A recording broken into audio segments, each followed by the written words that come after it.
Bienvenidos a este nuevo viaje literario en nuestro canal de audiolibros.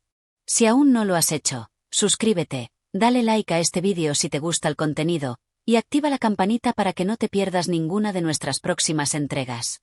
Aquí encontrarás las mejores obras de la literatura clásica, contadas de forma envolvente, clara y en capítulos que te permitirán disfrutar cada historia a tu ritmo. Hoy te traemos una tragedia griega escrita por Esquilo, uno de los padres del teatro occidental. Los 7 contra Tebas es una obra que nos transporta a un mundo de mitos, profecías, conflictos familiares y destino inevitable. Una historia intensa sobre el odio entre hermanos, la defensa de una ciudad sitiada y las consecuencias de las maldiciones que arrastran generaciones. A lo largo de 15 capítulos, descubrirás la grandeza y el dolor que envuelven a Tebas y sus defensores, el valor de sus guerreros, el peso de las decisiones políticas y el eco de los oráculos que marcan el destino de los hijos de Edipo. Comencemos este recorrido trágico y fascinante por las puertas de Tebas. Capítulo 1. La herencia de la maldición. En la ciudad de Tebas, el tiempo parecía detenerse cada vez que el nombre de Edipo era pronunciado. Las calles, antes llenas de vida, aún guardaban la sombra del rey maldito que, sin saberlo, había asesinado a su padre y desposado a su madre. Su historia, tejida en los hilos del destino, se había convertido en un símbolo de advertencia para toda la ciudad, un recordatorio de que ningún mortal puede escapar a lo que los dioses han dispuesto. Tras la revelación de su crimen, Edipo, desgarrado por el horror, se arrancó los ojos y se retiró al exilio, dejando tras de sí una Tebas convulsa, herida no solo por la peste que la asolaba, sino por la pesada carga moral que implicaba seguir adelante bajo el recuerdo de aquel reinado trágico. El trono quedó vacante, y con él, el destino de sus descendientes pendía de un hilo. Sus hijos, Eteocles y Polinices, eran los herederos legítimos, pero también los portadores de la maldición que Edipo, en su furia, había pronunciado sobre ellos, que se dividirían el poder, que se odiarían y que, finalmente, se matarían entre sí. En un intento por evitar el conflicto, los hermanos pactaron alternarse el trono año tras año. Eteocles gobernaría primero y, al cabo del año, cedería el poder a Polinices. Sin embargo, cuando llegó el momento del cambio, Eteocles se aferró al poder como si pudiera contener con sus manos el mismo curso del destino. Se negó a cumplir lo prometido. La ambición, el miedo y el orgullo le susurraron que la corona no podía ser compartida, que Tebas necesitaba estabilidad, que su hermano traería ruina. Y así, el pacto se rompió, y con él, la tenue posibilidad de redención. Polinices, indignado y traicionado, abandonó la ciudad con el corazón en llamas. Viajó hasta la lejana Argos, donde encontró refugio y comprensión en el rey Adrasto. Allí no solo halló un nuevo hogar, sino también un propósito: reclamar por la fuerza lo que le había sido negado. Convenció a Adrasto de ayudarle y, con su apoyo, reunió a 7 guerreros, 7 campeones, cada uno con una fama y un poder que los haría temidos en todo el mundo griego. Mientras tanto, en Tebas, los presagios oscuros comenzaban a multiplicarse. Los templos se llenaban de oráculos que hablaban de una guerra inminente, de sangre fraterna derramada sobre la tierra que los vio nacer. El pueblo, aún dolido por el recuerdo de Edipo, miraba a sus gobernantes con creciente temor, como si la tragedia de los padres estuviera destinada a repetirse en los hijos. Y así, la ciudad se encontraba de nuevo ante el abismo. La maldición no era solo una sombra sobre los hijos de Edipo, sino una nube que oscurecía todo lo que tocaba. El pasado, implacable, abría una nueva herida en el presente. A lo lejos, en los valles que rodeaban Tebas, los tambores de guerra comenzaban a resonar. Polinices y sus aliados marchaban hacia la ciudad con una determinación feroz, dispuestos a tomar por la espada lo que el honor no había podido preservar. Pero aún nadie sabía que esta guerra no sería solo una contienda por el poder. Sería un sacrificio. Una ofrenda sangrienta al destino. Un eco eterno de la voz de Edipo, maldiciendo a sus hijos entre lágrimas y ruinas. Así comenzaba la tragedia. Así se levantaba el telón del conflicto que dividiría no solo a 2 hermanos, sino a una ciudad entera entre la lealtad, el miedo y la fatalidad. Capítulo 2. El pacto roto.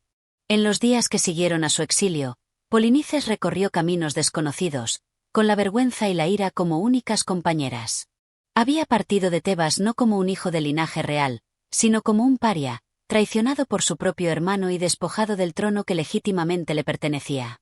Cada paso que daba lejos de su tierra era un golpe más en la herida que Eteocles había abierto con su ambición. Argos, la ciudad de reyes antiguos, fue el lugar donde el destino le tendió una nueva mano. Allí gobernaba Adrasto, un monarca sabio y hospitalario, cuya corte era conocida por recibir a aquellos que buscaban justicia. Polinices llegó a sus puertas bajo la apariencia de un suplicante, pero con la dignidad intacta. Adrasto, impresionado por su porte y por las historias de Tebas que aún resonaban por toda Grecia, lo acogió, brindándole no solo hospitalidad, sino también la oportunidad de narrar su historia. Polinices habló de su padre, de la maldición que pendía sobre su sangre, del acuerdo que había sellado con su hermano y de la traición que lo había condenado al destierro. Sus palabras, cargadas de dolor y orgullo herido, encontraron eco en el corazón de Adrasto. El rey, conmovido, vio en él no solo a un joven príncipe desposeído, sino a un símbolo de la lucha contra la injusticia. Decidió entonces unir su destino al del tebano exiliado. Pero más allá de la empatía, Adrasto tenía razones propias para actuar.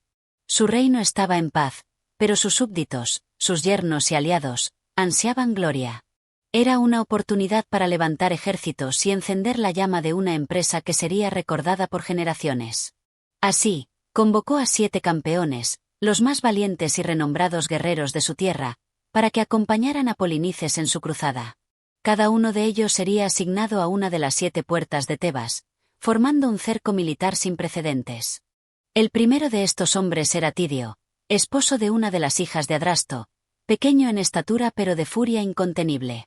Le seguía Capaneo, que se atrevía a desafiar incluso al rayo de Zeus. También estaba Eteoclo, hijo de Hipis, experto en táctica y guerra. Luego, se sumaban Hipomedonte, valiente y callado, Partenopeo, joven e impetuoso, Anfiarao, adivino y guerrero a la vez, y por último, el propio Polinices, que comandaría la ofensiva como legítimo pretendiente al trono. Cada uno de ellos juró ante los dioses y bajo la mirada de Adrasto que llevarían a cabo su misión hasta el final. El propósito no era solo el dominio militar, sino la restauración del honor. Polinices, erguido frente al altar, prometió que regresaría a Tebas no como invasor, sino como rey. La guerra, para él, no era una ambición desmedida, sino una rectificación necesaria. Si debía cruzar el umbral del inframundo para lograrlo, no dudaría. Mientras tanto, en Tebas, Eteocles se afianzaba en el poder. Su gobierno, aunque firme, estaba marcado por el temor. El pueblo, dividido, comenzaba a preguntarse si el precio de la estabilidad era demasiado alto. Algunos recordaban la promesa rota y murmuraban en las plazas que ningún rey debía mantenerse por la fuerza cuando había jurado ceder su lugar. Pero el miedo, tan poderoso como la espada, mantenía el orden. La noticia de que Polinices reunía un ejército en Argos llegó a Tebas como un rayo. Los centinelas en las fronteras confirmaban el avance de tropas extranjeras. Eteocles, lejos de ceder, convocó a su consejo de guerra. Estaba dispuesto a defender su trono a cualquier precio. No habría diálogo, no habría reconciliación. El pacto de alternancia, en su mirada endurecida, era un sueño ingenuo. Solo uno podía gobernar, y solo uno podía sobrevivir. Así se sellaba el destino de los hijos de Edipo. Lo que comenzó como un acuerdo de hermanos se transformaba en una guerra de sangre. El pacto roto se alzaba ahora como una sentencia. Y Tebas, una vez más, se preparaba para ser el escenario donde el dolor y la tragedia desplegarían su cruel espectáculo. Capítulo 3. El cerco de los 7. Los días se acortaban y los vientos cambiaban en el cielo tebano. Las aves sobrevolaban las murallas con un silencio ominoso, como si presintieran la cercanía de la muerte. Desde lo alto de las torres, los centinelas divisaban nubes de polvo en el horizonte, levantadas por el avance decidido del ejército argivo. No era una escaramuza. Era una declaración. Polinices venía por su trono y lo haría flanquear por 6 de los más temibles guerreros de Grecia. Tebas, la ciudad de los muros altos y las puertas monumentales, comenzaba a temblar bajo la amenaza que se cernía sobre ella. Cada una de sus 7 puertas, Proitide, Electra, Neista, Onca, Homoloide, Creneia y la de Ismeno, sería atacada por uno de los campeones de Adrasto. El cerco no era solo físico, sino simbólico. Cada puerta, una línea de defensa contra un destino que ya parecía escrito por los dioses. En el palacio, Eteocles reunió a su consejo de ancianos, sacerdotes y jefes militares. El aire estaba cargado de tensión. Con rostro adusto y mirada firme, el rey expuso la situación.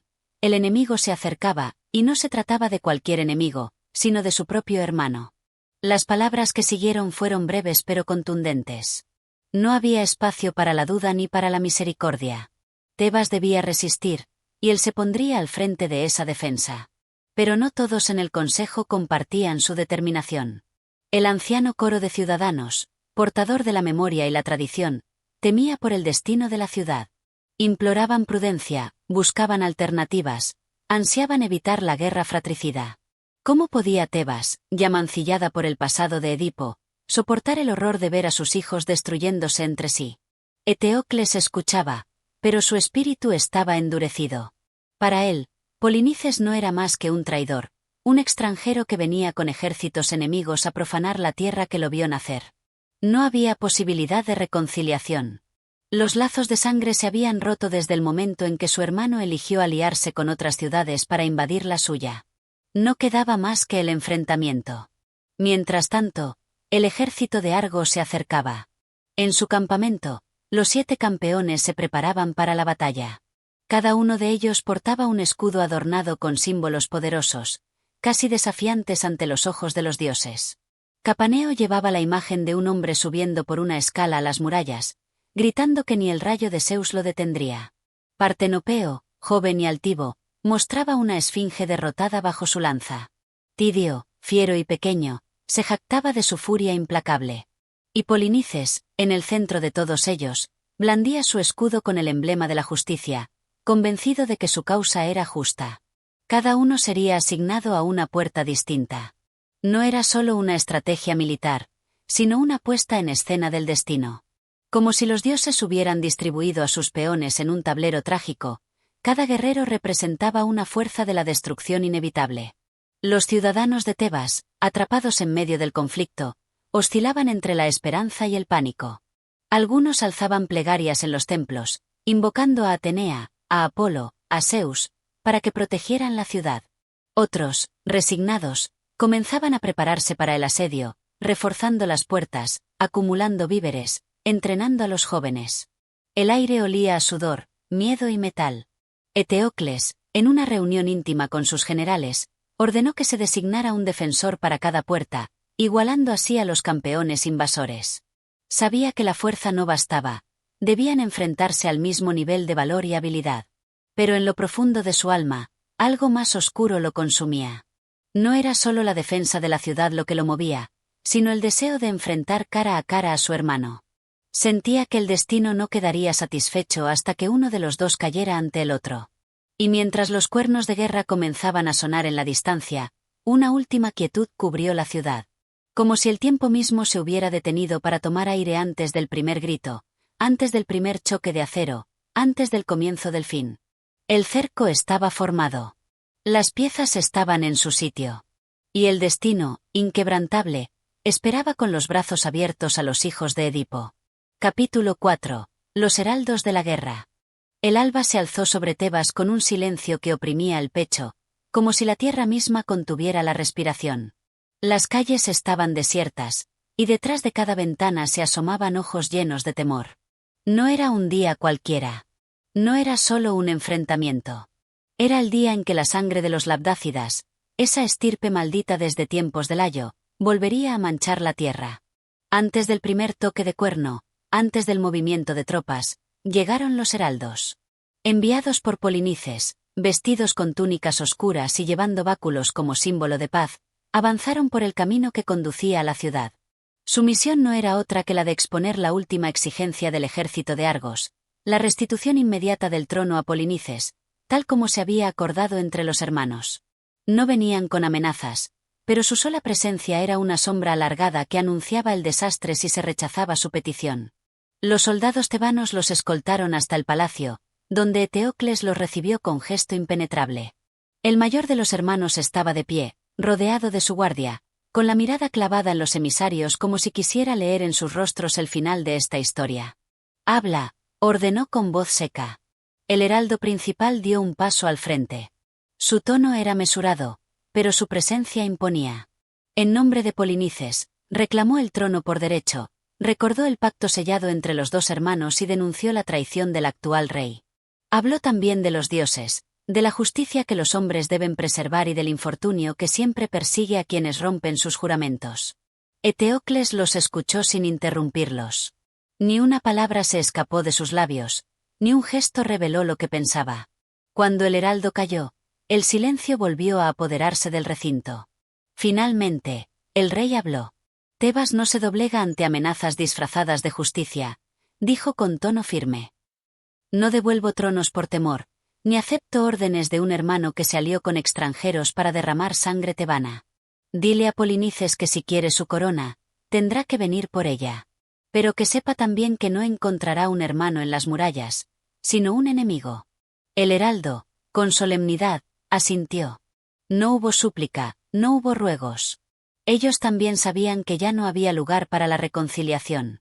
Giraron sobre sus talones y emprendieron el camino de regreso al campamento, mientras los soldados cerraban las puertas tras ellos.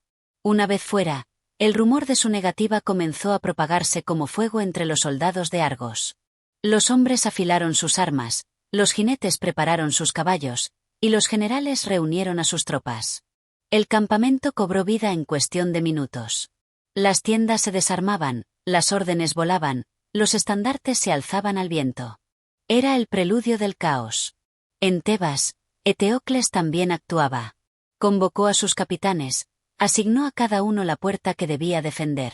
El anciano Melanipo tomaría la Electra, Megareo, hijo de Creonte, defendería la Neista, y así uno a uno, guerreros valientes fueron designados para contener el asalto. Pero a cada nombre de defensor, le correspondía un atacante anunciado. Las noticias que los espías traían sobre los campeones de Adrasto no eran meros informes, eran presagios. Cuando Eteocles supo que Polinices se dirigía a la séptima puerta, la de la llanura de Ismeno, un estremecimiento recorrió su cuerpo. Era la puerta más sagrada, la que custodiaba el corazón espiritual de Tebas. Y más aún, era la puerta que él mismo debía defender. No porque no hubiera otro, sino porque comprendía, con esa intuición que solo tienen los condenados, que aquel encuentro era inevitable. Los dioses lo querían así. Mientras los guerreros se desplazaban hacia sus posiciones, las mujeres de Tebas acudían en procesión hacia los templos. Llevaban incienso, coronas de laurel, cántaros de agua y ofrendas silenciosas. Se postraban ante las estatuas, lloraban, suplicaban a Atenea por la protección de la ciudad, a Apolo por la luz que disipara la oscuridad, a Ares por la fuerza para sus hombres. En medio de esta devoción desesperada, una sensación se apoderaba del aire, el presentimiento de una fatalidad imposible de detener. Era como si cada plegaria, en vez de alejar el desastre, lo confirmara. Como si los dioses escucharan, sí, pero no intervinieran. Porque ya no era una guerra entre hombres, sino una tragedia dictada desde el Olimpo. Y así, con los heraldos ya lejos y los ejércitos preparados, cayó la tarde sobre Tebas. El sol descendió lentamente, tiñendo los muros de rojo, como si anunciara la sangre que los bañaría al alba. Las puertas estaban cerradas, los guerreros en sus puestos, los rezos en el aire. Solo quedaba esperar. Porque la guerra no solo estaba cerca. Ya estaba aquí. Capítulo 5. El consejo del destino. La noche cubrió Tebas con un manto de inquietud. El silencio que descendía sobre la ciudad no era el de la paz, sino el de la espera contenida antes de la tormenta. Desde lo alto de las murallas, los centinelas veían titilar las fogatas enemigas, dispuestas como un collar de fuego en la llanura. A lo lejos, se oían relinchos, golpes de martillo contra metal, voces apagadas. El ejército de Argos se preparaba, y la ciudad lo sabía. Eteocles, mientras tanto, no dormía. En el recinto interior del palacio, el joven rey permanecía reunido con su consejo más estrecho. Hombres viejos, endurecidos por campañas y desgracias, se sentaban a su alrededor con los rostros sombríos. Entre ellos estaba Creonte, hermano de Yocasta, hombre práctico, astuto, que conocía el corazón humano y el peso de las maldiciones. También estaba el anciano Tiresias, el adivino ciego, a quien los dioses hablaban en sueños y en visiones. Eteocles, de pie ante ellos, no hablaba como un rey, sino como un hombre que se reconoce perseguido por un destino más grande que él. Sabía que no libraba una guerra solo por Tebas, sino también contra los fantasmas que habitaban su linaje. Recordaba a Edipo, su padre, maldito por su ignorancia y su orgullo. Recordaba la maldición pronunciada cuando abandonó Tebas, condenando a sus hijos a dividirse el reino con sangre. Y ahora, allí estaban, dos hermanos, herederos de la misma desdicha, preparando sus espadas para matarse en las puertas que deberían proteger juntos. Tiresias fue el primero en hablar. El destino, dijo con voz grave, es como un río, no lo puedes detener, pero puedes aprender a nadar en su corriente. He visto lo que viene, Eteocles. Los muros resistirán, sí, pero al precio de una sangre que aún no ha sido derramada. Los dioses no han olvidado la afrenta de Edipo, ni la ambición de sus hijos. Eteocles lo miró en silencio. Sabía que nada bueno podía salir de los labios del adivino, pero aún así lo escuchaba. Había aprendido que el verdadero poder no estaba en mandar, sino en comprender lo que se avecina. ¿Qué sangre debe derramarse?, preguntó finalmente. La tuya y la de tu hermano, respondió Tiresias, sin titubeos. Uno de ustedes debe morir. Quizá los dos. Solo así terminará la ruina que comenzó en Layo y que ha crecido como una sombra sobre Tebas. Hubo un murmullo de horror entre los presentes. Incluso Creonte palideció al oírlo. Pero Eteocles no se inmutó. Lo sabía, dijo, más para sí que para los otros.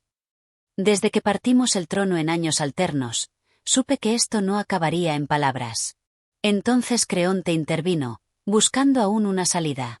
No es demasiado tarde. Polinices ha venido por el poder, no por venganza. Quizá, con los dioses como testigos, puedas proponer un nuevo pacto, ofrecer una parte del reino, buscar la paz. Tebas no debe pagar por el conflicto de sus reyes. Eteocles lo miró con dureza. ¿Y qué mensaje envías cuando cedes a la amenaza de un traidor? ¿Qué ejemplo das cuando premias al hermano que llega con ejércitos enemigos a tu casa? No, Creonte. Si cedo, no salvo Tebas, la condeno. El silencio cayó de nuevo, denso como el humo. Entonces, el rey dio la orden final, que al alba, cada defensor esté en su puesto.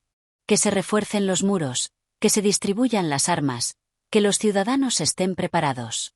Y que los dioses, si acaso aún escuchan, inclinen su juicio hacia quien protege y no hacia quien invade.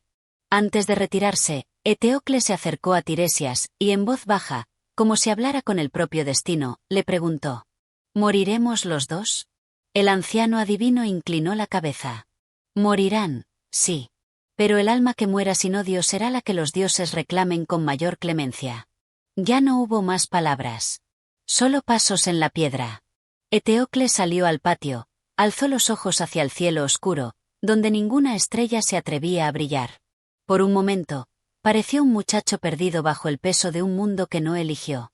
Pero luego, se irguió con la decisión de quien sabe que no hay retorno, y volvió al interior, a preparar la defensa. Y así, mientras la ciudad dormía con un ojo abierto y el otro bañado en lágrimas, los hilos del destino se tejían sin pausa. La batalla se acercaba, y con ella, el juicio de los dioses. Capítulo 6. Los 7 campeones de Argos. Con la llegada del alba, los primeros rayos de luz revelaron las colinas cercanas cubiertas por el ejército de Argos. La tierra temblaba bajo el peso de los escudos, de los cascos relucientes, de las lanzas erguidas como un bosque de hierro. El asedio no era ya una amenaza, era una realidad inminente. Desde lo alto de la muralla, Eteocles observaba en silencio. La noche no le había traído sueño, solo pensamientos. El oráculo de Tiresias lo atormentaba, pero no le debilitaba. Como un general digno de los antiguos, sabía que debía encarar su destino con la frente alta. Y ante él, el enemigo desplegaba ahora su voluntad con claridad. 7 campeones, cada uno asignado a una de las 7 puertas de Tebas. Un mensajero llegó corriendo desde el campamento de avanzada. Era uno de los exploradores enviados a espiar los movimientos de los argivos. Agitado, cubierto de polvo, pidió audiencia urgente con el rey. Eteocles lo recibió en la torre más alta, acompañado de sus principales capitanes. «Habla», ordenó el rey. «Dime lo que viste». El hombre se inclinó, jadeando, pero firme. Se han formado frente a las puertas. 7 jefes, todos ellos temidos por su fuerza y coraje, se han juramentado por la sangre y el acero. Cada uno lleva en su escudo un emblema distinto, un símbolo que proclama su carácter y propósito. Vienen no solo a combatir, sino a dominar. Y uno por uno, el mensajero los nombró, como si enumerara una profecía. Primero, ante la puerta de Prieto, está Tidio, hijo de Enio, colérico y veloz. En su escudo brilla un cielo estrellado, con una luna creciente, signo de la noche que todo lo cubre. Jura que irrumpirá como tormenta. Segundo, ante la puerta Electra, está Capaneo, desafiante de los dioses. Su escudo muestra una figura que lanza fuego al cielo, como si pudiera herir al mismo Zeus. Su orgullo es tan grande como su fuerza, y jura que ni el rayo lo detendrá. Tercero, en la puerta Neísta, se halla Eteoclo de Arcadia, con un escudo en que aparece un guerrero armado con una serpiente de 3 cabezas. Viene con sigilo y veneno. Cuarto, ante la puerta de Atenea Onca, se encuentra Hipomedonte, de gran estatura y rostro fiero. Su escudo muestra a Tifón, el monstruo enemigo de los dioses. Parece forjado para destruir sin piedad. Quinto, en la puerta boreal, se sitúa Partenopeo, joven pero feroz, nacido en Arcadia. Su escudo presenta una esfinge alada, símbolo de la enigma y el castigo. Viene buscando gloria o muerte. Sexto, en la puerta homoloide, se ubica Anfiarao, distinto a los demás, adivino, sabio, justo. Aunque obligado por su juramento, se sabe reacio a esta guerra. Su escudo está vacío, pues desprecia el orgullo. Dice que la tierra lo tragará antes de mancharse con sangre inocente. Al mencionar ese nombre, Eteocles alzó las cejas. Sabía de la fama de Anfiarao, el único de los 7 cuyo corazón parecía haberse salvado del odio. Pero aún así, estaba allí, entre los enemigos de Tebas. Y entonces, el mensajero dijo lo último. Séptimo, frente a la puerta de Cadmea, se encuentra Polinices. Al oír el nombre de su hermano, Eteocles no reaccionó de inmediato. El silencio se volvió denso, como si la sala entera hubiese retenido el aliento. ¿Qué lleva en su escudo?, preguntó finalmente el rey, con voz tensa. Una figura de mujer que sostiene una balanza. En una mano, una espada, en la otra, una antorcha. Está grabada con letras que dicen: «Con justicia vengo a recuperar mi trono». Eteocles apretó los puños.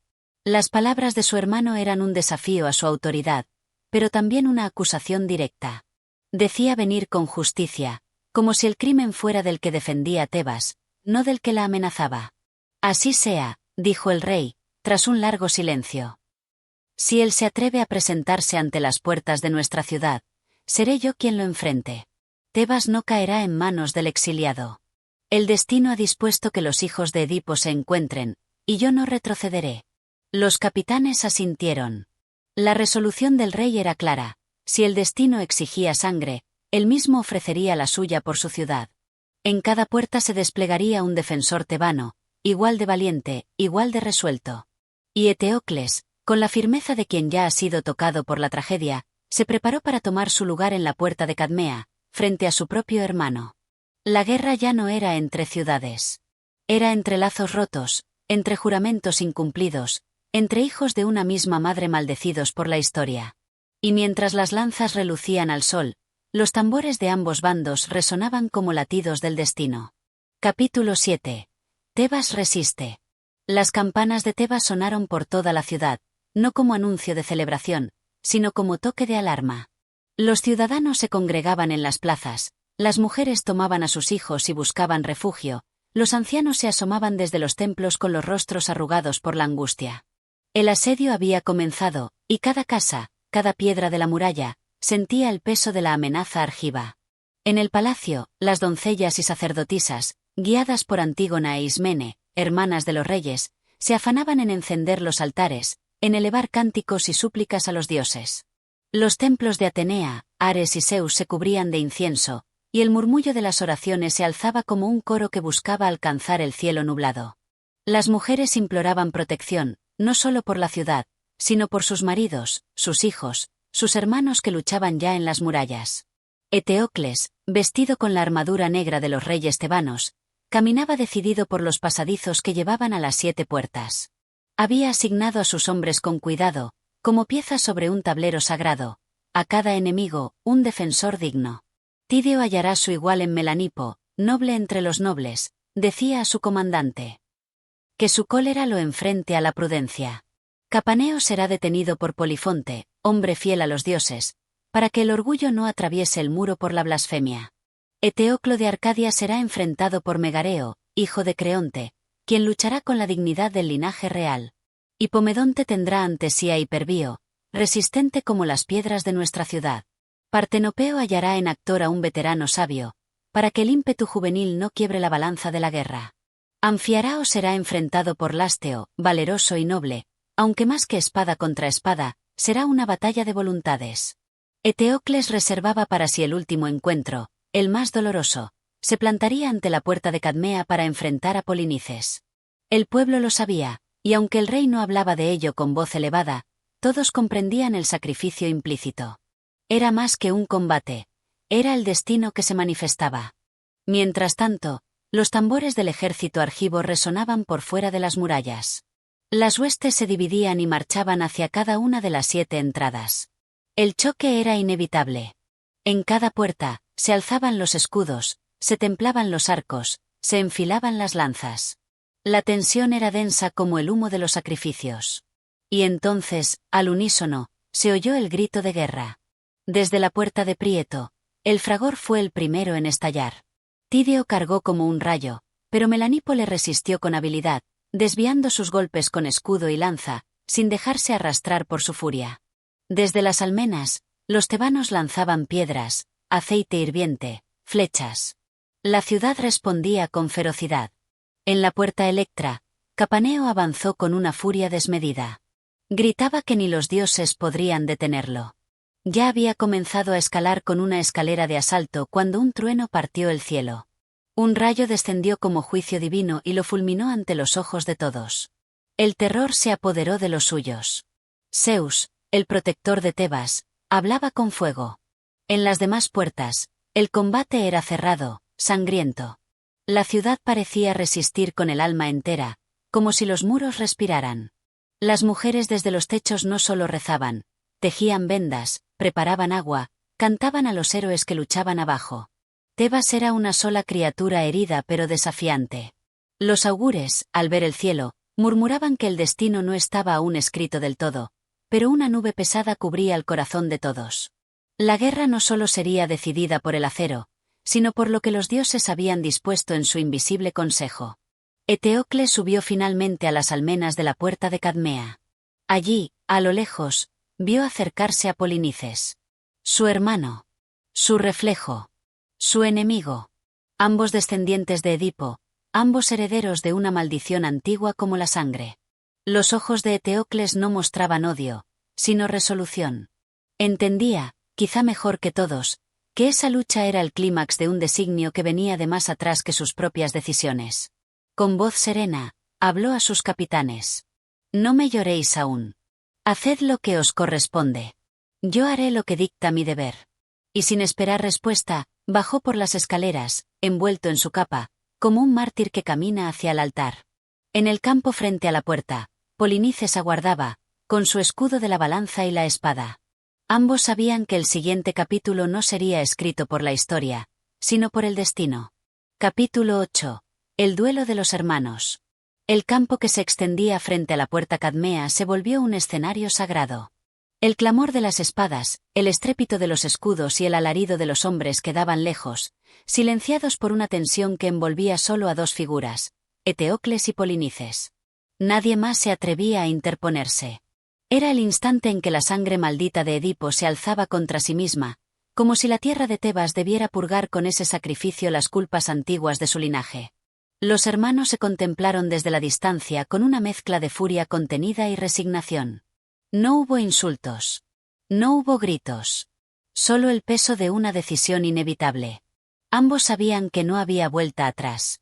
Polinices, con el rostro endurecido por años de exilio, sostuvo su escudo con la figura de la justicia, una mujer con una balanza. Su mensaje era claro. Él luchaba por lo que consideraba su derecho, por la parte del trono que le había sido negada. Su armadura brillaba con el sol del mediodía, y sus ojos, encendidos por la rabia, buscaban en su hermano no solo al enemigo, sino al traidor. Eteocles, firme y sin temblor, Blandía su lanza con la misma solemnidad que un sacerdote alzaría un cuchillo para el sacrificio. No por odio, sino por deber, por destino. En sus ojos no había ira, sino el peso de la corona, el conocimiento de que el fin de esa lucha no sería gloria, sino ruina. La ciudad esperaba, y él, como su defensor, debía entregarse por completo a esa causa, aunque el precio fuera su propia sangre. Hermano, dijo Polinices finalmente, su voz ronca por la emoción. Tú que naciste conmigo bajo el mismo techo, ¿así ha de resolverse nuestro destino? ¿Así mueren los hijos de Edipo? No elegimos nacer marcados, respondió Eteocles, con voz grave. Pero elegimos cómo enfrentamos ese signo. Tú volviste con espada, no con palabras. Porque las palabras me fueron negadas, replicó Polinices. Cuando extendí la mano, me la rechazaste. Cuando pedí justicia, me diste silencio. Ahora, que los dioses sean testigos de lo que tú y yo hemos sembrado. Y sin más, el combate comenzó. Las lanzas se cruzaron con un estrépito que hizo eco en las murallas. Ambos guerreros eran hábiles, parejos, reflejos uno del otro. Cada estocada era respondida con igual furia. Cada movimiento era anticipado, como si pelearan contra sí mismos.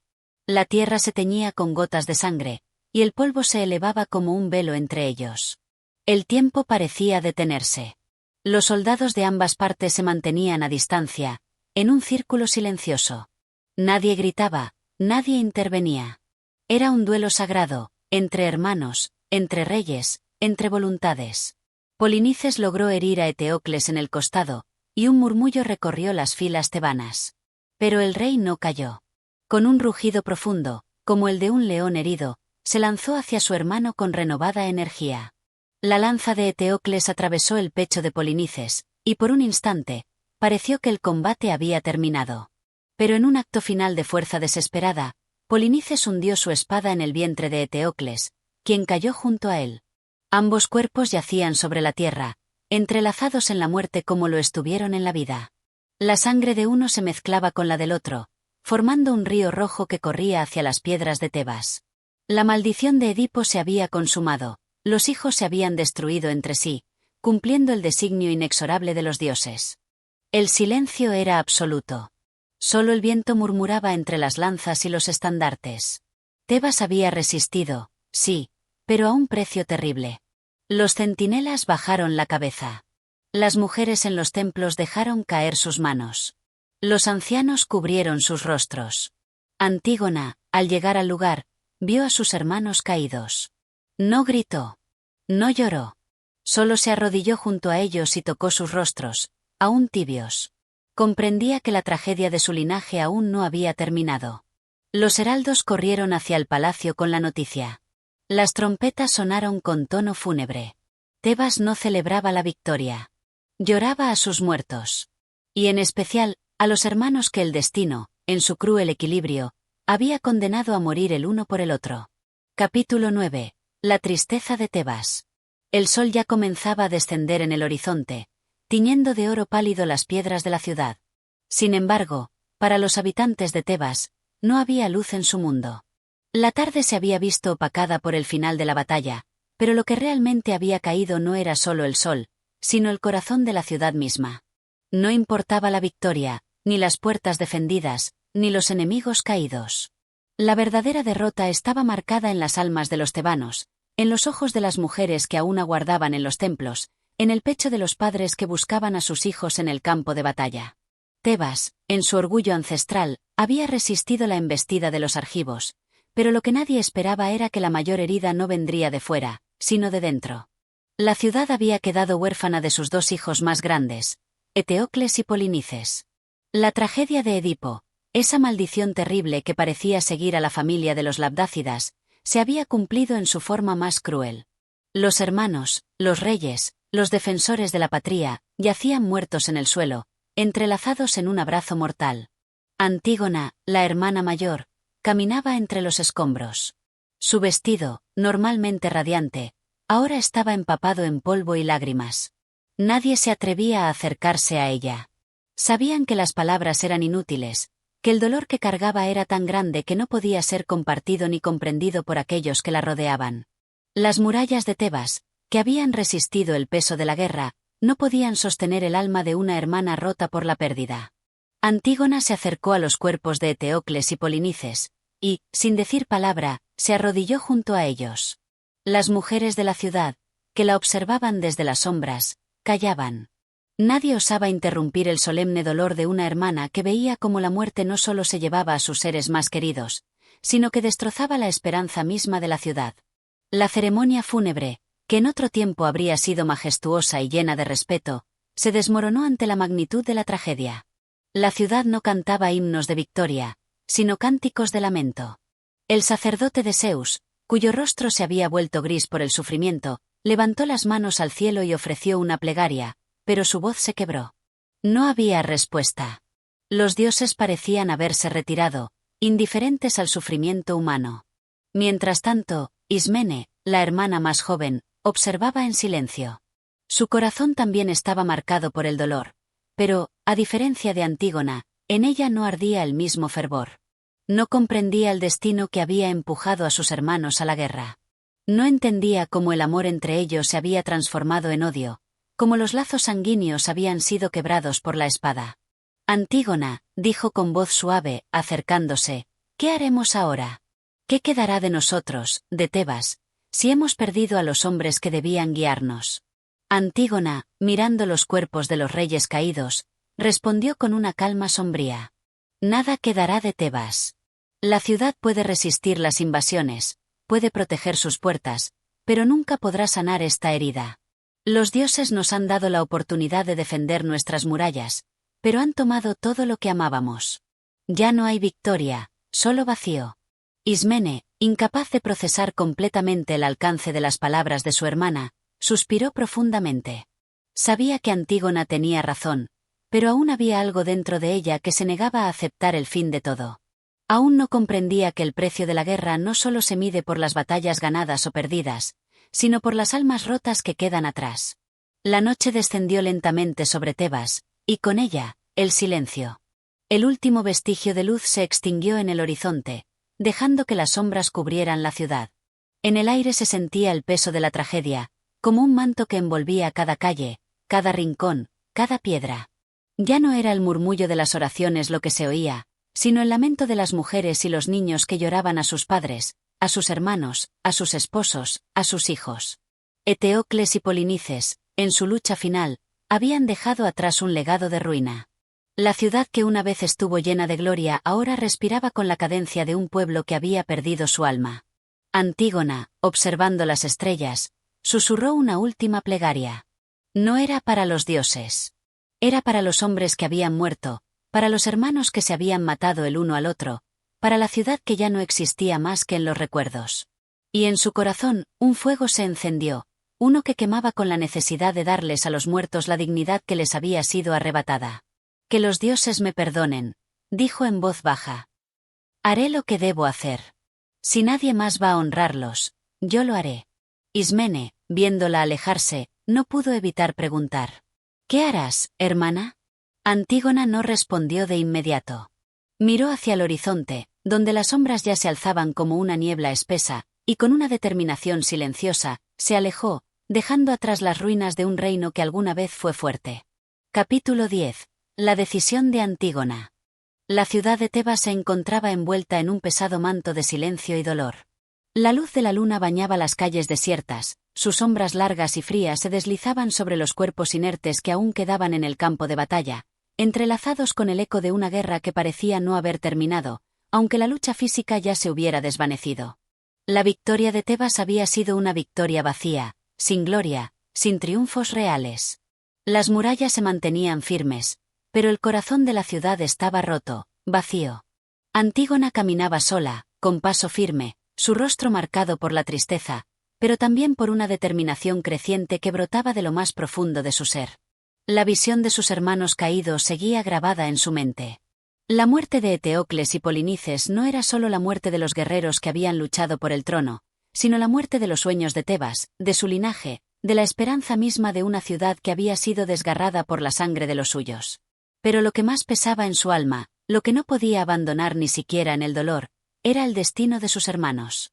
El deber que sentía no solo como hermana, sino como la última de su linaje, como la hija de Edipo, no le permitía mirar hacia otro lado. Los dioses, en su cruda indiferencia, les habían dado un fin trágico, pero Antígona sabía que la justicia no siempre venía de los dioses. A veces, era necesario que el hombre, en su dignidad y honor, la reivindicara por sí mismo. Aquella noche, el alma de Antígona estaba decidida. Las palabras de Ismene aún resonaban en sus oídos. ¿Qué quedará de nosotros, de Tebas? Pero ella sabía que la respuesta no residía en la vida de la ciudad, sino en la memoria de los muertos.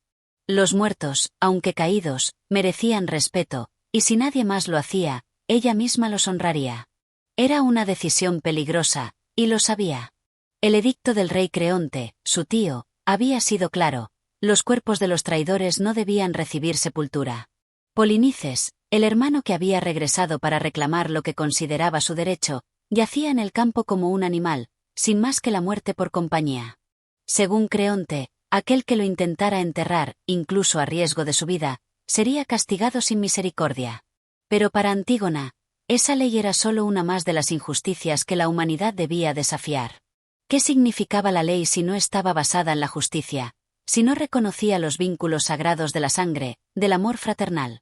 Había escuchado las plegarias de las madres que lloraban a sus hijos caídos, de las esposas que lloraban por sus maridos, y entendió que la verdadera ley era la de la dignidad humana. Los dioses ya no podían ser su guía. No se trataba de un mandato divino, sino de un acto humano.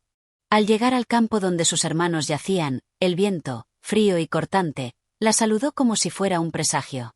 La luna iluminaba el suelo con su luz plateada, y Antígona vio los cuerpos de Eteocles y Polinices, tal y como los había dejado al caer la batalla. En el suelo, la sangre ya se había secado, y la tierra absorbía lentamente lo que quedaba de ellos. El hedor de la muerte, aún fresco, le alcanzó los sentidos, pero nada la detuvo. Con manos temblorosas pero firmes, comenzó a cubrir el cuerpo de Polinices. Su corazón latía con fuerza, pero no era miedo lo que sentía. Era algo mucho más profundo, un sentimiento que la impulsaba hacia adelante. El amor por los muertos, el respeto por la memoria de aquellos que ya no podían defenderse. No había tiempo que perder. Mientras cubría el cuerpo de su hermano, Antígona sentía que los ojos de los tebanos estaban sobre ella, aunque ninguno se atreviera a mirar directamente.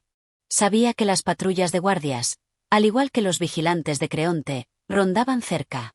Si la descubrían, sería su fin.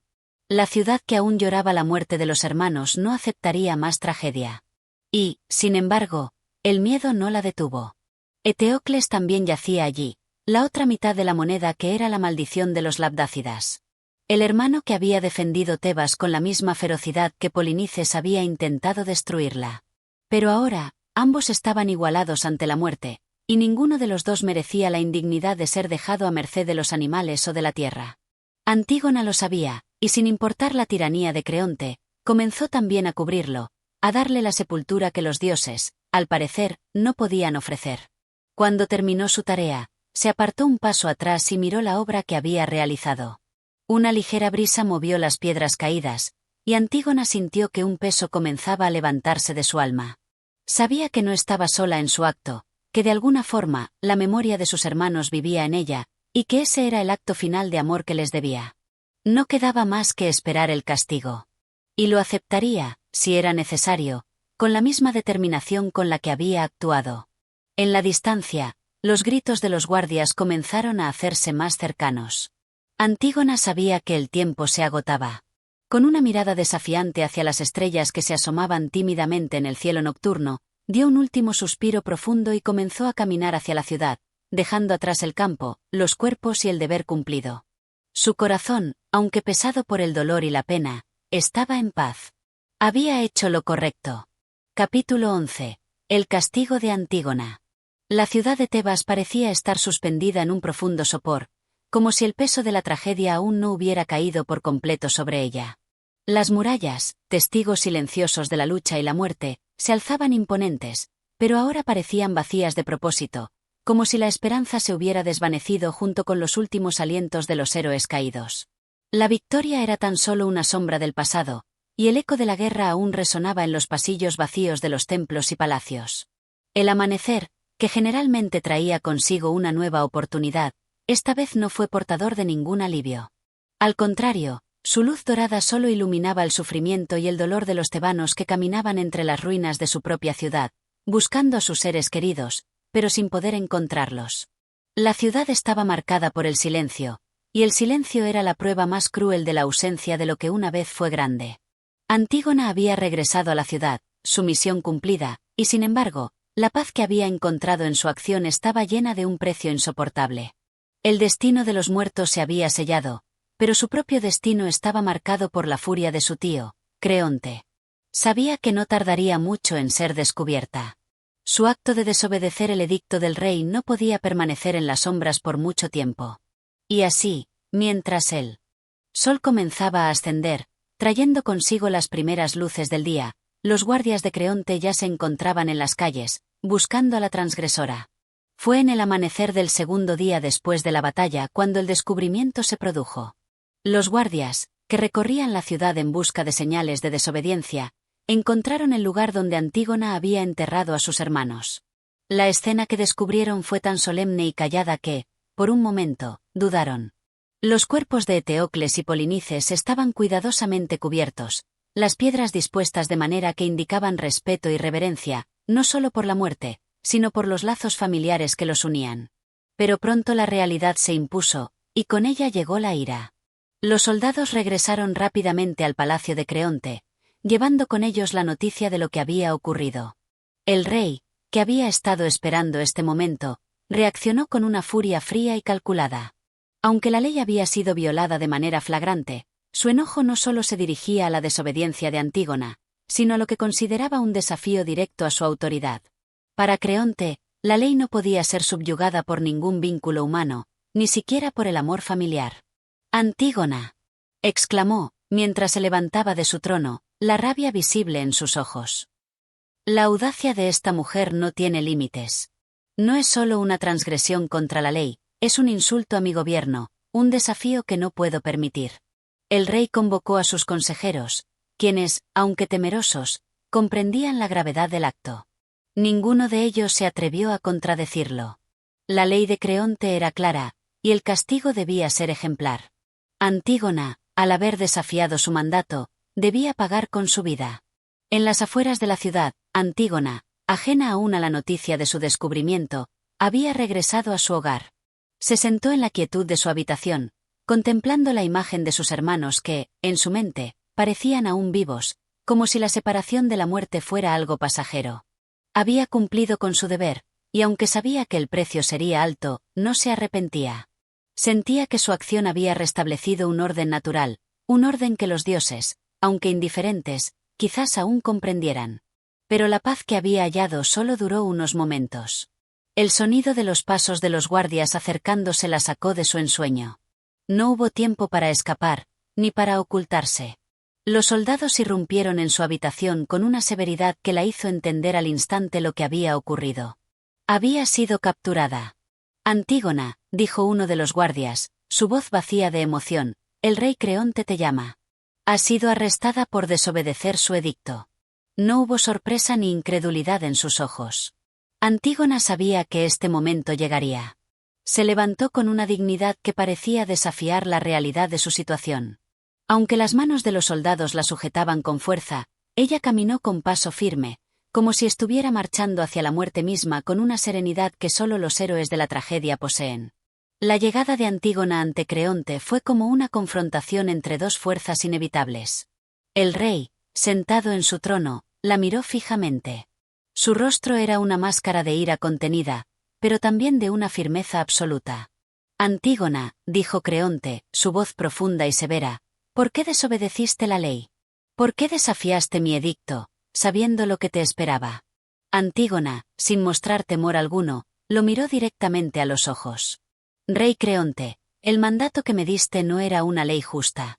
La ley de los hombres puede ser ciega y cruel, pero la ley de los dioses, la ley del corazón, no puede ser desobedecida.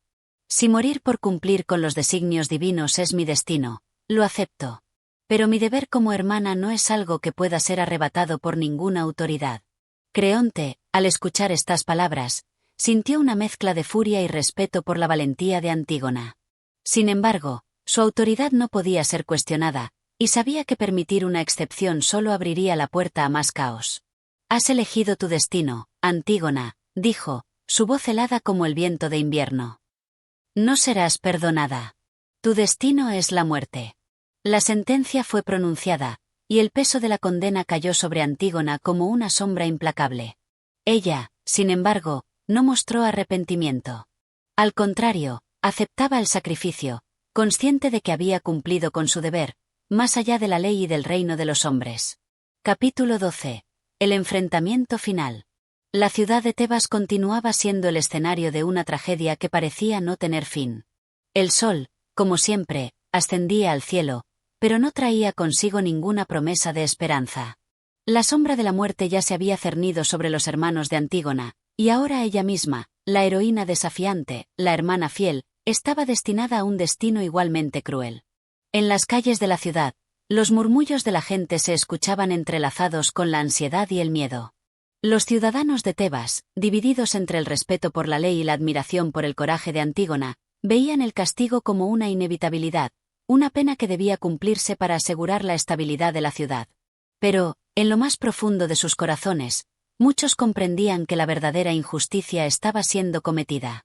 Los dioses, tal vez, no verían la ley de Creonte con los mismos ojos humanos. La ley de los hombres podía imponer castigos, pero la ley divina, la ley de la justicia eterna, era otra historia. Dentro del palacio, Creonte se encontraba solo en su sala del trono. Sus pensamientos estaban dispersos, acosados por la creciente presión de su propia decisión. A pesar de su voluntad de castigar a Antígona con rigor, algo en su interior le decía que el castigo no sería tan sencillo como él pensaba. En los recovecos más oscuros de su mente, crecía la duda, como una semilla sembrada por la misma tragedia que él mismo había desatado. Sabía que su gobierno había sido marcado por la lucha, por la guerra fratricida, y que la sangre derramada seguía pesando sobre su alma. La puerta del salón se abrió con un crujido sordo, interrumpiendo sus pensamientos. Era Antígona, escoltada por los guardias, cuya mirada se mantenía firme y resuelta. A pesar de las cadenas que ataban sus muñecas, su porte seguía siendo el de una reina, la reina de la justicia moral, la de la integridad humana. Al verla entrar, Creonte no pudo evitar un estremecimiento, como si una verdad amarga lo hubiera alcanzado de golpe. Ante él se encontraba la mujer que había desafiado su autoridad, la mujer que, sin temor, había tocado las fibras más profundas de la naturaleza humana. Pero la ley no podía ser quebrantada. El orden que él representaba, la estabilidad de Tebas, debía prevalecer. Antígona, dijo Creonte con voz grave, la ira reflejada en su rostro. ¿Sabes lo que has hecho? Has violado la ley, has desafiado a tu rey, y ahora debes pagar el precio. Antígona, sin inmutarse, se acercó lentamente al trono. Sus ojos, en los que brillaba una calma sobrehumana, se clavaron en los de Creonte. No he violado ninguna ley que sea justa, Creonte, respondió ella con voz clara y decidida. La ley de los hombres puede ser una sombra, un velo que oscurece la luz de la verdad, pero la ley de los dioses, la ley del amor, es lo que me guía. Tú, en tu furia, has intentado hacer que la razón se someta a la tiranía, pero no soy yo quien traiciona la justicia. Creonte frunció el ceño. No esperaba tal desafío. La rabia se apoderó de él, pero también, un sentimiento más complejo, uno que no podía reconocer del todo. Era la duda, esa emoción traicionera que sus pensamientos no podían ahogar completamente. No puedo permitir que tus palabras queden impunes, dijo finalmente Creonte, levantándose del trono, con furia contenida. Si no castigo este acto, si no establezco una clara distinción entre el bien y el mal, la ciudad caerá en el caos. No puedo dejar que el reino se desmorone solo porque una mujer ha desobedecido la ley. Antígona lo miró con una tristeza que solo alguien que ha tocado la verdad más profunda puede comprender. En sus ojos había algo más que resistencia, algo que trascendía incluso la condena misma. Era un sacrificio inquebrantable, un sacrificio que no tenía retorno. Tu reino, Creonte, ya está desmoronándose. La guerra entre mis hermanos, la sangre derramada, son las huellas de tu propio mandato. Yo he hecho lo que es justo, no lo que es conveniente. Y aunque me enfrente a la muerte, aunque mis palabras sean las últimas que oigas, debo decirte que el destino de esta ciudad no depende de la tiranía, sino de la verdad que se oculta detrás de la ley. Por un momento, Creonte guardó silencio. Las palabras de Antígona, tan sencillas pero llenas de una sabiduría amarga, comenzaron a abrir un espacio en su corazón. Pero no podía ceder. Si lo hacía, se desmoronaría todo lo que había construido, y su autoridad, como rey, se vería quebrantada ante los ojos de todos. La ciudad necesitaba un ejemplo. No, gritó finalmente, con desesperación. Si te dejo vivir, será como si la ley misma hubiera sido derrotada. La justicia no puede ser ciega, debe ser firme. Si te dejo libre, la confianza en el reino se desvanecerá. Antígona no respondió a las palabras de Creonte. Sabía que nada podría cambiar su destino. Ya había hecho lo que debía hacer, y su destino estaba sellado. En su corazón, la muerte no era un castigo, sino una liberación. En un mundo donde las leyes humanas son corruptas y volubles, la muerte significaba escapar a la verdad eterna de los dioses. Los guardias la rodearon, y Creonte dio la orden de que Antígona fuera llevada a su destino.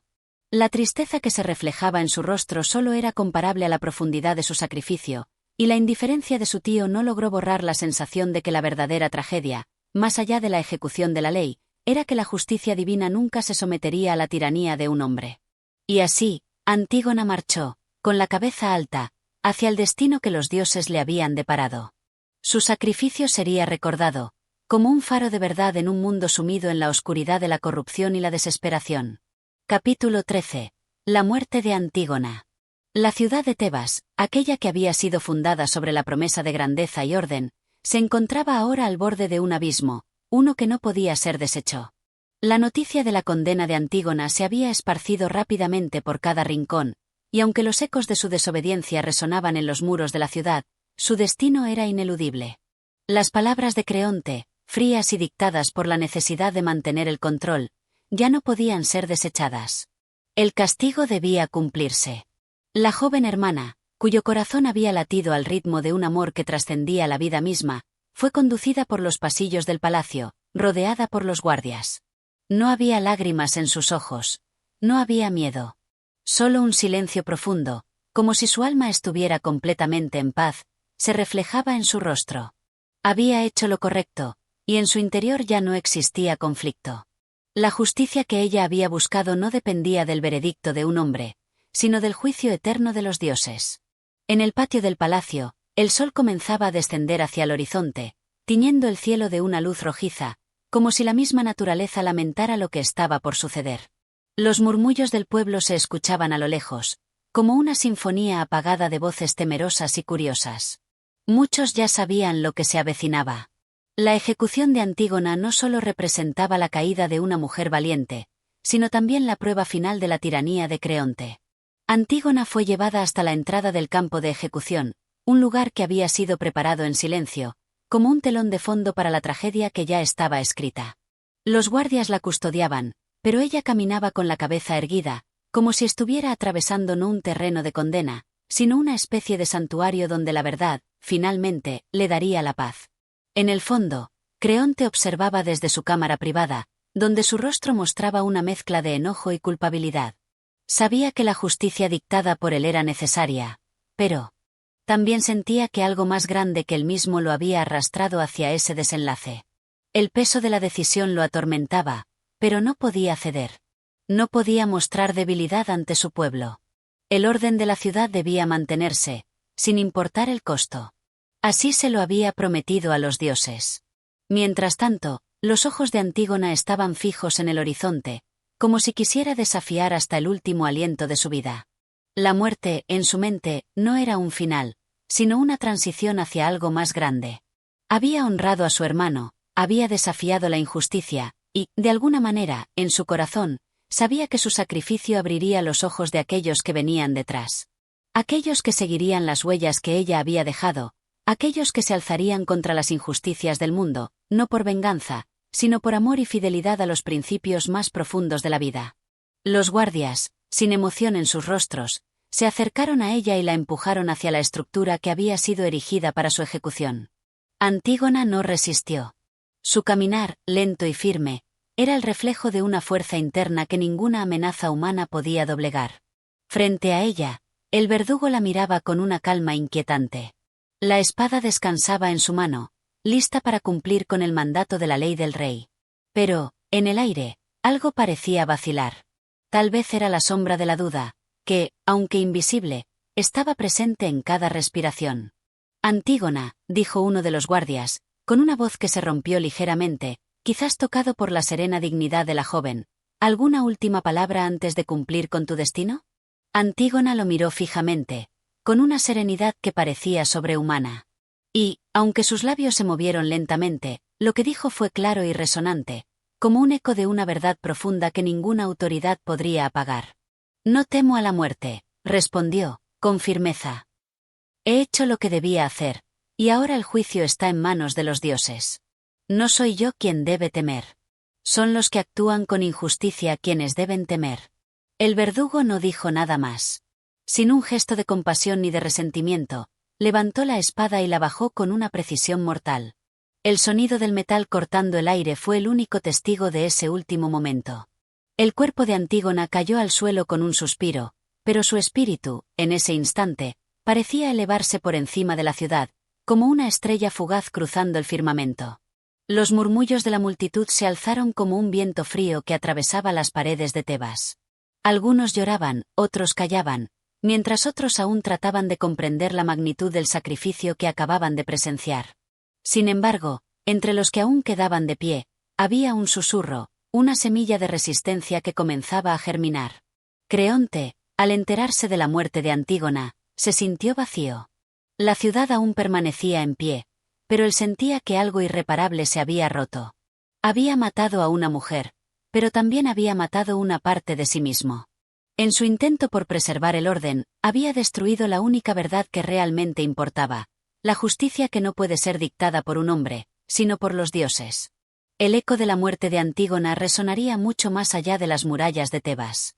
La ciudad, que había sido el escenario de tantas tragedias, ahora se enfrentaba a una nueva, la de un rey que, al buscar la justicia según sus propios términos, había cosechado solo dolor y ruina. Capítulo 14. La caída de Creonte. El sol había descendido completamente, dejando paso a la fría y distante luz de la luna, que bañaba la ciudad de Tebas con su resplandor silente. Los ecos de la muerte de Antígona seguían resonando en los corazones de los ciudadanos, una sombra que se cernía sobre la ciudad como un presagio. El pueblo, que había sido testigo del sacrificio de la joven, no podía dejar de pensar en el precio que Creonte había hecho pagar por su obstinación. La justicia humana, que él había querido imponer con su mano de hierro, no había logrado erradicar el eco de la justicia divina, que, en su silenciosa grandeza, lo había despojado de su propia humanidad. Creonte, encerrado en el palacio, se encontraba solo en su estudio. Su trono, que alguna vez le había dado el poder absoluto sobre su pueblo, ahora parecía un asiento vacío, despojado de todo su significado. Los ecos de las palabras de Antígona, de su último sacrificio, seguían resonando en su mente, como el retumbar de una tormenta que se niega a disiparse. Había actuado con firmeza, creyendo que su voluntad era la última autoridad, que la ley debía prevalecer por encima de todo. Pero ahora, el peso de su decisión caía sobre él con una gravedad insoportable. La ciudad de Tebas, que había sufrido tantas luchas internas, parecía estar atrapada en un ciclo de dolor. Los muertos de la guerra, los mártires caídos, y ahora la joven Antígona, todos parecían haber marcado la misma fatalidad. El sacrificio de la joven hermana había sido en vano, según la ley del hombre, pero la verdad que ella había defendido ya no podía ser ignorada. Creonte no podía encontrar consuelo en nada. La imagen de Antígona, con su rostro sereno y su coraje indomable, se había grabado en su mente, como una cicatriz que no podía borrarse. Cada vez que cerraba los ojos, podía verla, de pie ante él, desafiante, valiente. Y la pregunta que lo atormentaba, la que lo perseguía como un espectro, era simple. ¿Había hecho lo correcto? Había seguido la ley, había obedecido los dictados del rey, pero algo le decía que el precio había sido demasiado alto. El eco de una voz, la del consejero Tiresias, lo alcanzó de repente. Tiresias, el profeta ciego, siempre tan sabio en su consejo, había sido uno de los pocos que había advertido a Creonte de las consecuencias de su arrogancia. Ahora, el anciano, con su presencia austera y su mirada penetrante, se encontraba nuevamente ante el rey. Creonte. exclamó Tiresias, su voz retumbando como un trueno en la sala vacía. ¿Por qué sigues negándote a escuchar las advertencias que los dioses te han enviado? Has ido demasiado lejos. El castigo que has infligido no quedará impune.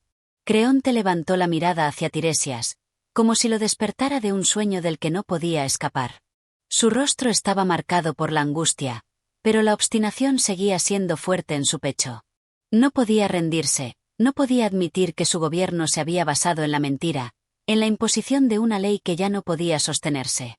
No, Tiresias, respondió, con voz tensa y agotada. No puedo cambiar lo que he hecho. Si cediera ahora, ¿qué quedaría de mi autoridad? ¿Qué quedaría de la justicia de Tebas? ¿La ciudad caería en el caos? Tiresias, sin moverse, lo miró fijamente. La autoridad que tú has defendido, Creonte, no es la verdadera autoridad. La verdadera justicia está más allá de las leyes de los hombres. La tiranía no puede sostenerse sobre la mentira, ni el orden puede perdurar cuando se construye sobre el sufrimiento inocente. Ya has hecho que la rueda de la justicia gire. El destino de Tebas está sellado por la violencia que tú mismo has desatado. Creonte, aunque visiblemente afectado, no quería aceptar lo que Tiresias le decía. Se levantó del trono con rapidez, como si su cuerpo tratara de huir de la verdad que lo asfixiaba. ¿Qué debo hacer, entonces?, preguntó, su voz quebrada por la desesperación. Si libero a los muertos de sus condenas, si cedo ante el destino que los dioses me imponen, ¿qué quedará de mí? ¿De mi ciudad? ¿De mi honra? Tiresias, sin mostrar un atisbo de emoción, dio un paso al frente y levantó una mano, como si quisiera que Creonte se enfrentara a la amarga realidad. Tu honra, Creonte, no está en tu poder. Está en tu capacidad de reconocer el error, de rectificar tus decisiones antes de que sea demasiado tarde. El hombre que se niega a ceder ante los dioses, que no aprende del sufrimiento, está condenado a la destrucción. Tebas ya está siendo castigada, y tú, por tu orgullo, has agravado su pena. Tus decisiones tienen consecuencias, y el peso de las muertes de tus propios hijos caerá sobre ti, si no haces lo correcto. La última frase de Tiresias resonó como un relámpago, iluminando la mente de Creonte. El rey, antes tan firme, ahora comenzó a dudar. La sombra de la tragedia se extendía sobre él, y la advertencia del sabio profeta, tan certera como una flecha, lo alcanzó en su punto más vulnerable. ¿Qué había hecho al dejar que su ira definiera el destino de su familia? Antígona había sido solo el comienzo. ¿Mis hijos?, preguntó Creonte, su voz temblando por primera vez, mientras una ola de pánico lo envolvía. ¿Qué has dicho? Tiresias no respondió con palabras, solo señaló el vacío, como si el destino ya estuviera trazado. Creonte, con los ojos llenos de terror y arrepentimiento, comprendió finalmente lo que había desatado. Si no detenía la furia de los dioses, si no devolvía a los muertos lo que les pertenecía, la tragedia se llevaría también a los suyos. Sin perder más tiempo, Creonte se precipitó fuera del palacio, dispuesto a rescatar el cadáver de Antígona y darle el sepulcro que merecía. Pero al llegar a la tumba, vio que ya era tarde. El viento ya había traído consigo la última palabra del destino. En el interior de las murallas de la ciudad, el lamento del rey se elevó, un grito desgarrador, como si los dioses mismos lo hubieran alcanzado con su venganza. La caída de Creonte había comenzado. Capítulo 15. La desolación de Tebas y la caída final de Creonte. La ciudad de Tebas, que había sido el corazón palpitante de la grandeza en otros tiempos, se encontraba ahora al borde de la desesperación. Las murallas, una vez imponentes y poderosas, parecían desmoronarse bajo el peso de los lamentos que los vientos traían de los rincones más oscuros de la ciudad. Cada rincón de la ciudad se encontraba impregnado por una atmósfera de duelo, por la presencia de un sacrificio inquebrantable que los dioses habían demandado. Creonte, que había corrido al encuentro de su destino sin aliento ni esperanza, se acercaba a la tumba de su hija, Antígona, con el corazón encogido, sabiendo que no había tiempo para salvar nada. Al llegar, encontró la figura inerte de la joven, que yacía en un lecho de piedra, rodeada por las sombras del olvido y la muerte. La nieve caía suavemente, como si el mundo mismo lamentara la tragedia que se desbordaba. Su rostro, ahora desfigurado por la angustia, se descompuso aún más al ver que el sacrificio de su hija era irreversible. No pudo evitar que las lágrimas recorrieran sus mejillas, lágrimas de arrepentimiento que ya no podían traer de vuelta a los muertos, que no podían reparar el daño irreparable que él mismo había causado. La ciudad había sido testigo de la ruina de su más alto gobernante. Los consejos de Tiresias, los presagios de los dioses, todo había sido en vano.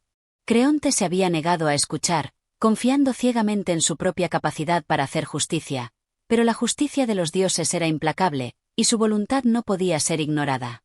En el palacio, Eurídice, la esposa de Creonte, se encontraba sumida en una angustia indescriptible. La noticia de la muerte de su hijo, Aemón, quien había sido uno de los principales defensores de Antígona, había llegado hasta ella como un golpe mortal. La noticia de que su hijo había tomado su propia vida, desgarrado por la pena, había llegado a sus oídos mientras se encontraba en un sueño inquieto. La espada que él había usado para acabar con su vida se encontraba aún a sus pies, testimonio de una tragedia que ni ella ni nadie había podido evitar. Eurídice, con el rostro pálido y la mirada vacía, había corrido hacia el altar de los dioses, buscando alguna explicación a lo que había ocurrido, pero sus oraciones fueron en vano. Al ver a su esposo regresar de la tumba de Antígona, sin consuelo ni paz en su rostro, algo se rompió en su interior. «Creonte», exclamó, su voz cargada de dolor. «¿Qué has hecho? ¿Qué has hecho con nuestra familia? ¿Acaso no lo sabías? La muerte de nuestro hijo está sobre ti. Él murió porque no pudiste ver más allá de tu propio orgullo. Has destruido nuestra casa, Creonte. ¿Dónde está la justicia que prometiste?» Creonte, de rodillas y con el rostro marcado por la desesperación, apenas podía levantar la mirada para enfrentarla. En su corazón, sabía que sus palabras ya no tenían valor. No había vuelta atrás. El reino que había intentado salvar estaba condenado a la disolución. Los dioses ya habían pronunciado su sentencia, y él había sido el instrumento de su propia ruina. «Lo sé», respondió Creonte, con voz quebrada. «Lo sé. El peso de lo que he hecho es más pesado que cualquier trono que haya ocupado. Ya no soy rey, Eurídice. Soy un hombre que ha perdido todo». Eurídice, en su profundo dolor, no encontró consuelo en las palabras de su esposo. La tragedia que se desbordaba en su corazón era demasiado grande para ser mitigada por la compasión. Al ver la tumba de Aemón, su hijo amado, Eurídice comenzó a comprender que su vida ya no tenía sentido. La casa de Creonte, una vez llena de poder y orgullo, había sido consumida por el fuego de su propia ambición. El sufrimiento que le atravesaba era más grande que cualquier dolor físico, y la angustia de saber que su vida había sido marcada por el destino irremediable de su esposo la llevó a tomar una decisión final. Eurídice, con la serenidad que solo el dolor profundo puede otorgar, tomó la espada de su hijo. La misma espada que había tomado Aemón para su trágica despedida. Con un movimiento rápido y preciso, ella misma se dio fin, cayendo al suelo con el mismo silencio que había acompañado la muerte de su hijo. Creonte, al escuchar el ruido sordo de la caída de su esposa, se levantó de inmediato, pero al llegar junto a su cuerpo, el horror de lo que había causado lo envolvió por completo. La desesperación que sentía ya no tenía palabras, solo una profunda sensación de vacío.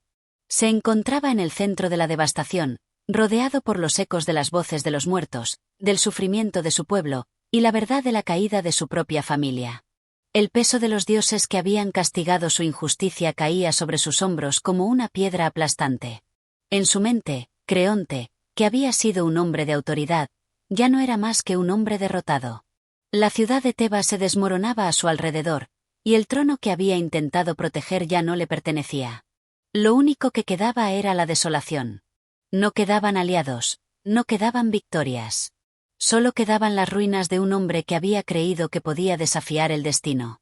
El sol se ponía lentamente sobre la ciudad, y las últimas luces del día se desvanecían, igual que las esperanzas de Tebas.